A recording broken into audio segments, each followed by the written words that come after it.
Friends, welcome to my channel. చూస్తున్నారు కదా, ఈరోజు వీడియో వచ్చేసి పావ్ బాజీ అనమాట. సో ఎలా తయారు చేసుకోవాలో చూసేద్దాం. టైం చూస్తున్న వాళ్ళని ఛానల్ని కొంచెం సపోర్ట్ చేయండి, సబ్స్క్రైబ్ చేసుకోండి ఫ్రెండ్స్. ప్రాసెస్లోకి వెళ్ళిపోదామండి. నేను ఒక కప్పు వరకు క్యాప్సికమ్ తీసుకుంటున్నాను. నెక్స్ట్ వచ్చేసి ఒక కప్పు క్యారెట్ ముక్కలు సన్నగా తరుపుకొని, నెక్స్ట్ వచ్చేసి బీన్స్ ఒక కప్పు, నెక్స్ట్ వచ్చేసి ఒక హాఫ్ కప్ వరకు బఠానీ అనమాట. నెక్స్ట్ వచ్చేసి టమాటా ముక్కలు 1.5 కప్పు వేసాను. సో నెక్స్ట్ క్యాబేజీ తురుము, ఇది ఒక 2 కప్స్ వరకు సరిపోతుందండి.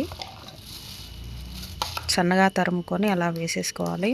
నెక్స్ట్ వచ్చేసి ఒక 4-5 పచ్చిమిర్చి ముక్కలు, నెక్స్ట్ ఒక కప్పు వరకు ఆలు వేసేసుకోవాలి. సో నాకు అది సరిపోవట్లేదు కాబట్టి నేను ఇంకో వేరే పెద్ద కుక్కర్లోకి షిఫ్ట్ చేస్తున్నాను. సో వెజిటేబుల్స్ అన్నీ అలా వేసేసుకొని కొన్ని వాటర్ పోసుకొని స్టవ్ మీద పెట్టేసుకోవాలండి. ఒక 2 నుంచి 3 విజిల్స్ సరిపోతుంది. Next process main ingredient. So కొంచెం వెల్లుల్లి రెబ్బలు ఒక 2-3 అలా తీసుకొని మిక్సీ వేసేసుకోవాలి. వెల్లుల్లి మిక్సీ పట్టుకున్న తర్వాత మనం ఉడికించి పెట్టుకున్న వెజిటేబుల్స్ ఉన్నాయి కదా, అది కొంచెం బరకగా మిక్స్ చేసుకోవాలి. ఇంకా కొంచెం బరకగా పట్టుకోవాలండి, మెత్తగా పట్టుకోకూడదు. సో ఈ విధంగా ఇంకో ట్రిప్ కూడా వేసేసుకున్నాను నేను. సో ఇప్పుడు దాన్ని మనం పోపు పెట్టేసుకుందాం అనమాట. పోపు అంటే ఏముండదండి, బటర్ వేసేసి దాంట్లో కొంచెం ఎక్కువే పడుతుందండి బటరు.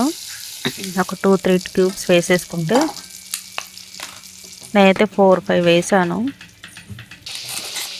మెయిన్ దాంట్లో వేయాల్సింది, మనం ఇందాక మిక్సీ చేసి పట్టుకున్నాం కదా వెల్లుల్లి పేస్ట్, దాంట్లో ఏం కలపకూడదు, ఓన్లీ వెల్లుల్లి పేస్ట్ మాత్రమే వేసేసుకోవాలి.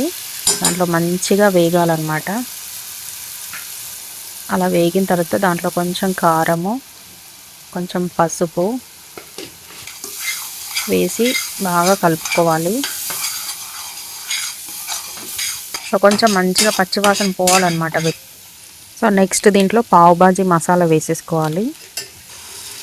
అది వేసిన తర్వాత మనం ఇందాక మిక్సీ పట్టుకుంది ఉంది కదా ఆ వెజిటేబుల్స్కి, దాన్ని వేసేసుకొని నీట్గా కలుపుకోవాలన్నమాట.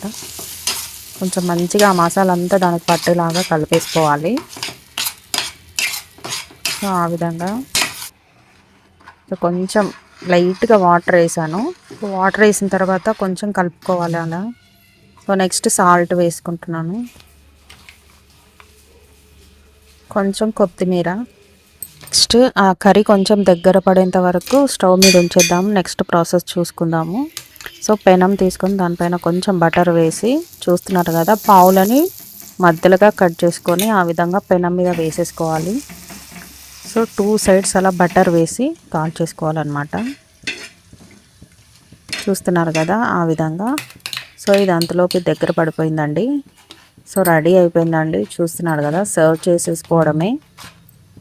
చాలా టేస్టీగా ఉంటుందండి. సైడ్కి నిమ్మకాయ, ఆనియన్స్ పెట్టేసుకొని తినేస్తే పావ్ బాజీ రెడీ అయిపోయిందండి. 100% బయటి దానికన్నా టేస్ట్ సూపర్గా ఉంటుంది. ఒక్కసారి ట్రై చేయండి. మీకు నచ్చితే గనక లైక్ చేయండి, షేర్ చేయండి, సబ్స్క్రైబ్ చేయండి. Thank you so much.